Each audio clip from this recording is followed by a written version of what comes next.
Okay, hello folks, welcome to another video. So it's the beginning of the week, so I'm going to make us a nice warm soup to get us through for the next couple of days until we get paid and we can go and get some more bits and pieces in. So I'm going to make some rolls again. So I've had quite a lot of tips on bread, so this is my second attempt, so let's see if we can do any better. I'm also going to make a tomato and lentil spiced soup, but we need to get our bread going. So I've actually weighed it this time, 500 grams of strong white bread flour, and in here, oh, that's looking better, we have our yeast. Can you see that? Yeast and sugar. So I'm going to add that to our flour and see if we can get a decent dough going. Let's see how we go. So I took the advice and actually weighed it out this time. So hopefully this will do a bit better. Somebody also said that you should oil your bowl once you've kneaded it into a dough. So I will also be doing that. See if we can do it that way. So I was going to see if this forms a dough to start with, which it seems to be doing quite quickly. This already feels, I don't know, not quite as stiff as the last one. So my hands have been washed. Let's get our hands in and see if we can get this into a dough. So the yeast has been sat on the countertop in the warm kitchen for about half an hour in some lukewarm water just to activate it. Gosh, that already feels a lot softer. So hopefully this will work a little bit better. Like I say, I'm still learning with bread. Let's hope. If outdoor boys can make it on a campfire, then I'm sure I can manage in a kitchen. But we shall see.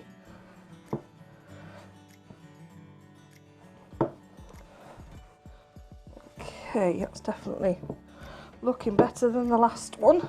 Feels a lot looser, I suppose is the right word. Okay, so I'm going to turn this out onto a floured surface and knead it for about 10 to 15 minutes. Okay, so I've been kneading our dough for about 10 minutes.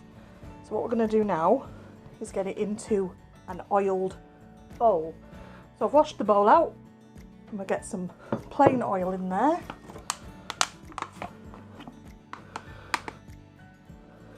This is just normal vegetable oil.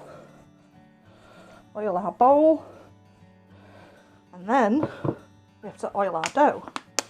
So you don't need this in, just put some oil over the dough.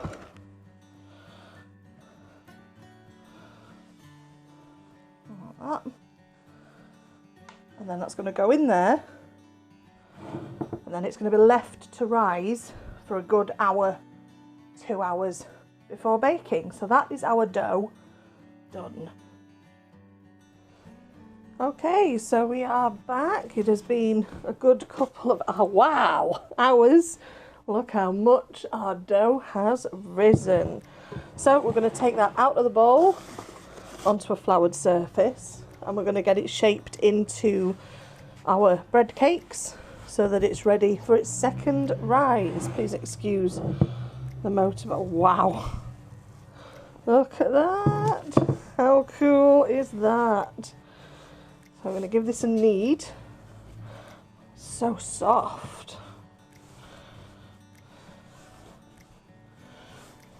And then we're going to get it shaped into bread cakes.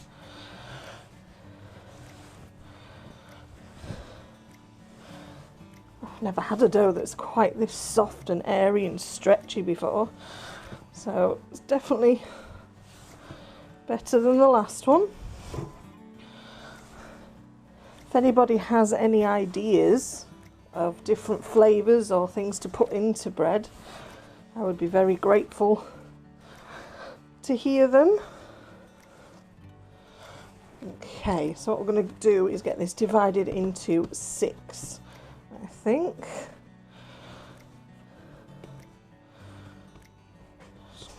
Grab a little knife out. That's about half. I know you should have proper cutters and things for this, but unfortunately I don't. So we'll make do with what we've got.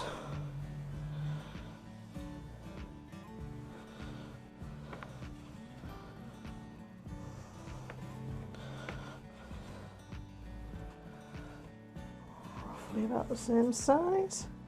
So we're going to get these shaped and then we're going to leave them to rise again.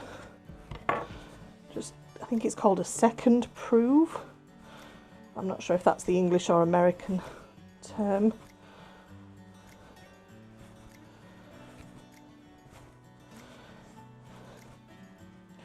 I'm going to pop a little bit of oil in there just so I can oil these as they go onto their tray.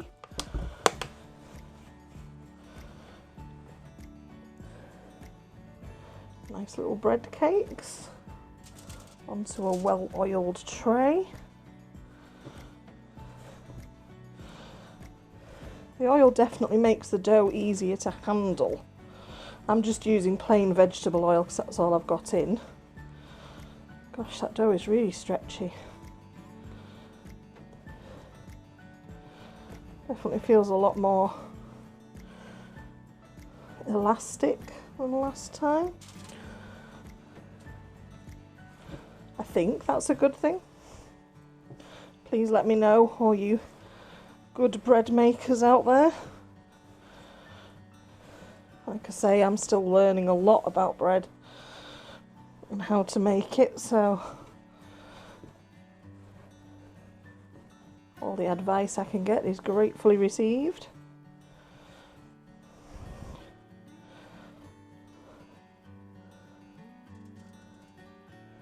So these should rise up a little bit more, I think, before they go into the oven.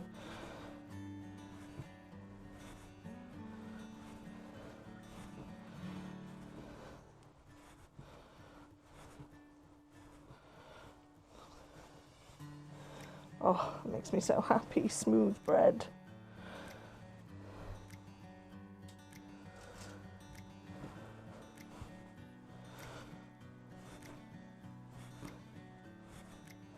Jason seemed to really enjoy them last time.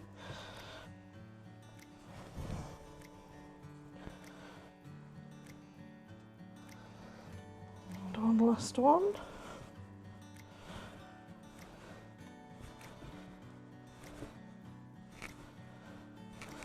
See how pliable that dough is this time.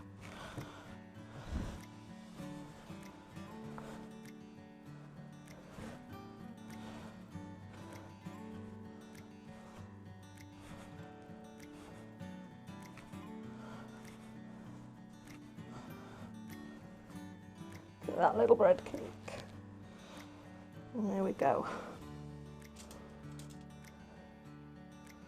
So they are on their tray, and I'm going to put them to rise again on the back of the cooker, so they're ready for when we next need them, and then we'll pop them in the oven. They take about 15 minutes, so that's not too long. So for now they can sit there and rise. Okay, so we're getting ready to put our bread in.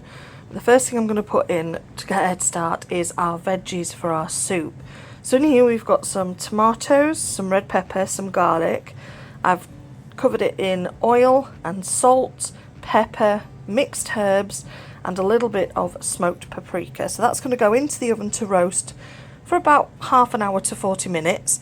Halfway through I'm going to put our rolls in. Look at them. They're looking amazing. So they will be going in halfway through, and that way our veg and our bread is all done, and then we've just got to assemble our soup. Here we go. Our rolls are out of the oven.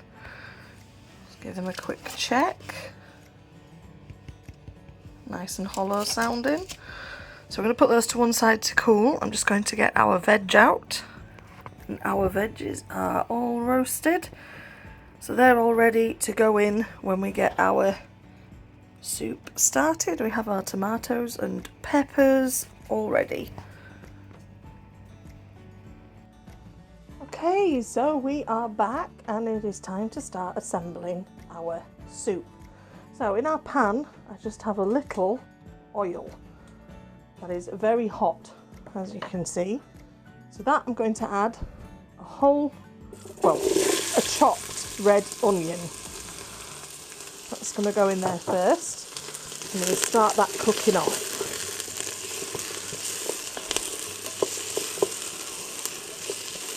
So we want our onion to soften before we add any seasonings or anything like that. I've left it quite chunky because it's going to be a soup. Excuse the dog. Please just open the door. I'll just put a chair out for the dog. Right, so I don't know how much of that is actually recorded. So I'm frying off a red onion, finely chopped in some oil. We've actually started our soup. Had to pause it because the Mr. wanted his chair out. I'll give you a peep at him in a second. Give me a second. There he is. For the Ziggy lovers, here's our little sous chef. So yeah, he likes to be by my side when I'm cooking. He has to be in the kitchen. Okay, so our onions. Oh, I love the smell of fried onions. They've started to brown nicely. So to that, I'm going to add some carrots. Here's some I chopped earlier.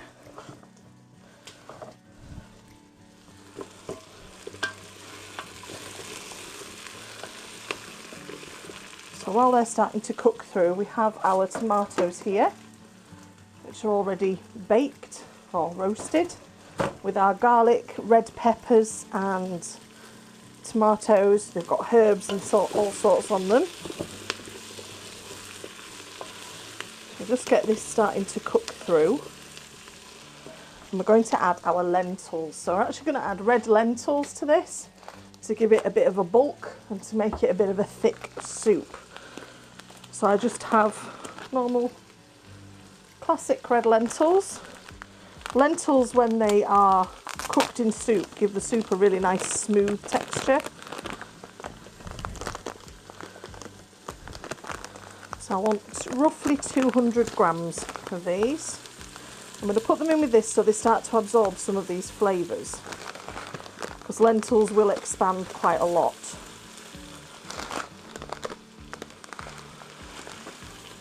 There we are.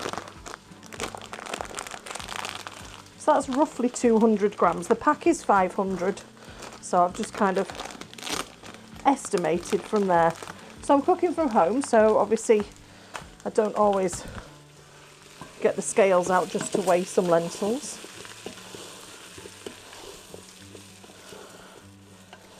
Right. So to that, we're going to add some veg stock. So I'm going to actually add 2 litres of stock to this. So I'm just going to crumble up a veg stock cube to start with. In fact, I'm going to add 2. There's quite a lot of strong flavours that will be going on in this. So 2 vegetable stock cubes. And I'll just put half the water in for now.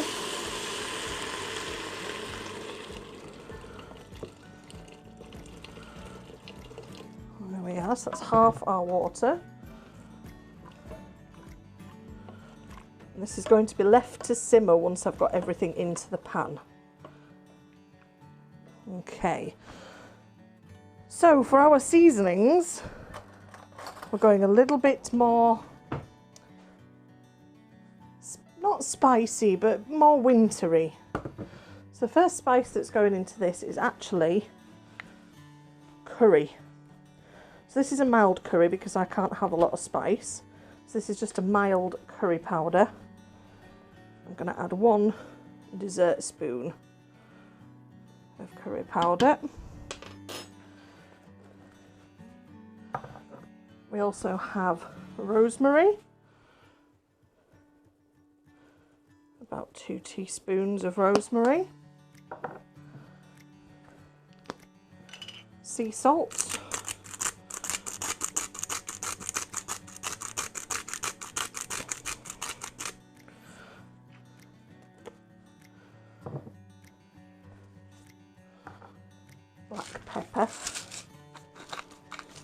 some more black pepper, I think. And some mixed spice, which has coriander even, blah, blah, blah, blah, blah, coriander and cloves in, and those are the flavours that I'm after. When it wants to come out, we will add about a teaspoon of that when it wants to behave itself. There we go.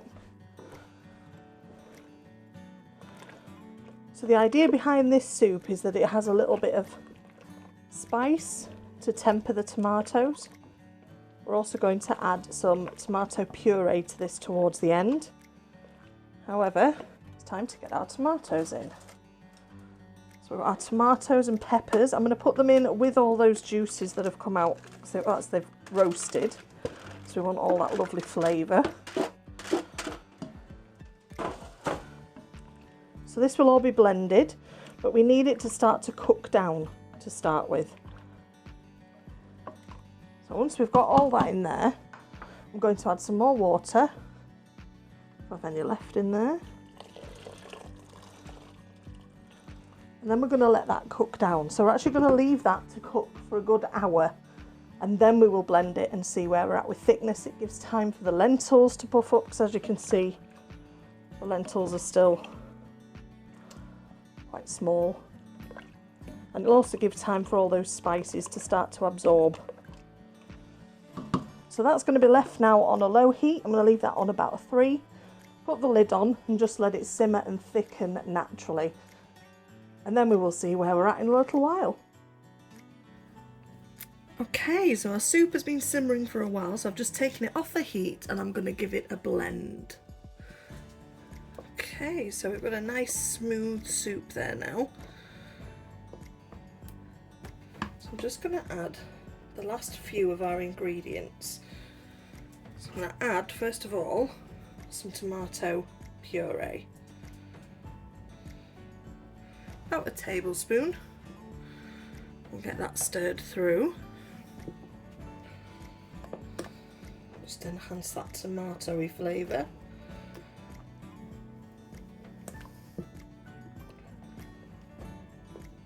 And we also need a touch of lime. Okay, so I'm just going to add a little bit of lime juice.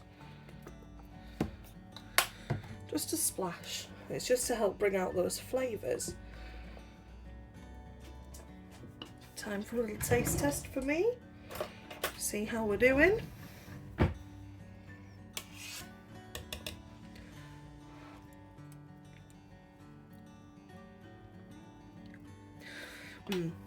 Nice. Could do with a little more lime and a little more salt. So a little bit more lime and some more salts. Oh, you can really taste the garlic and the tomato coming through, and that curry powder.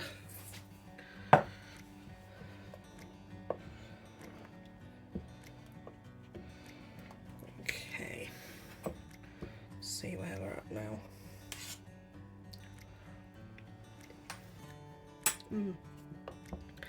That is lovely.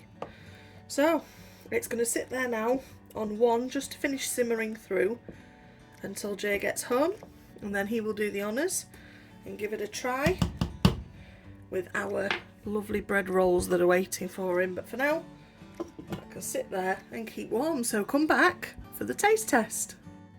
Okay folks, here we go. Jason's going to have a try of his tomato and lentil. See what he thinks. Oh, it smells amazing.